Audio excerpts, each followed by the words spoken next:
here in the pit area after the very first street stock race of the season here at Land of Legends Raceway. The guy with me right now, you know him as Blane Smith, but his nickname is the One-Legged Bandit, and it is not just a nickname that came out of nowhere. Remember, share, subscribe, and make sure to like all these things, because that's how we eventually make money somewhere down the road. Before we get going on what we were originally going to talk about, the feature didn't go so well. You pulled in. What was wrong? Yeah, I'm having some brake issues on this car, so I just went out, ran a few laps. I had absolutely no brakes. So with the track conditions being as warm as it is and dusty, it was kind of hard. So I just wanted to be safe and everybody else safe and make no mistakes. Was it a spongy pedal or no pedal? No pedal. No nothing. pedal. So how do we track that down? Just start tracing down through the lines and the master cylinder and the calipers and see what's going on. So where do we start? At the master cylinder or at the calipers? Probably at the calipers in the back and see what's going on there. Could have been just like a brake bleed issue, maybe, could be, right? Could be, yep. Okay, all right. How has the last 3 months been for you? It's been a little different, you know. You kind of thinking about getting going, never knew when we were going to get going, so you know, the cars were close to being ready, but, you know, we had to hustle at the end. And, you know, it's tough with two cars. It really is. And, of course, your son had problems with his car. Yeah, we had a breaking up issue with him. And I don't know, apparently they changed the module and the coil and a bunch of other things. And it seemed to be not skipping for him in the feature. So he ended up finishing, I don't know where. But, you know, at least he got some track time on there. And hopefully that issue's resolved. One-Legged Bandit. It's not a show your leg up, pull your leg up so everybody could see it a little bit. So there it is. How far does it go up? It goes just above the knee, right about here. Okay. But the whole leg goes all the way up. Okay. So it goes inside. And this happened to you when you were young, I was 14. It happened in a farm accident in 1985 on my grandfather's farm on Christmas Eve. I remember that now. Just my leg got caught up in the power takeoff, and I'm just lucky to be alive.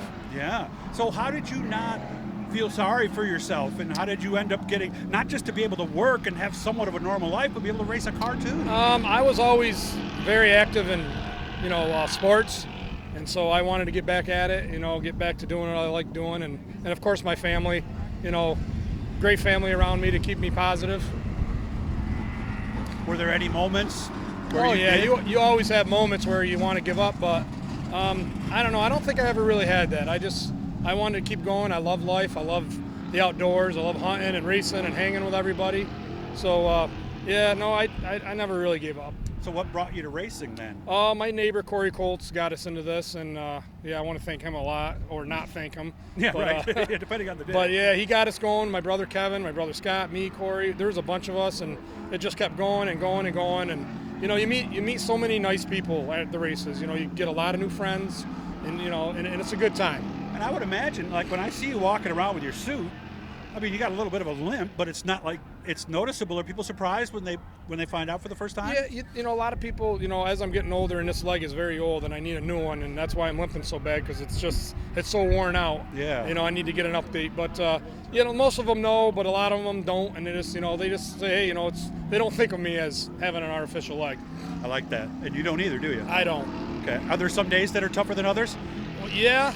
There's some days when it's really hot out. It takes me a little while to get the leg to get adjusted to the heat, but I just keep plugging along. Well, you're an inspiration to me, and so we got a little bit of work to do on the cars, but at least we got that first night in, right? Yeah, it's in. They're on the trailer. They're not wrecked. Right. So we'll go from there. Hopefully we can get racing at night. Let's get it, you know, get away from the dust, and, you know, and the track. You know, the guys are doing their best. You know, it's Mother Nature's tough on them, and, you know, it's been tough on everybody trying to get racing going here. Day racing, just realities of it, right? Yeah, it's just the way it is. That's why they race at night. Good to see you. Hope you have a smooth week getting too. it. Oh, that's right. We're back Tuesday, so hope everything goes well, man. Yep, thank you. Blane Smith. Now you know why they call him the One-Legged Bandit.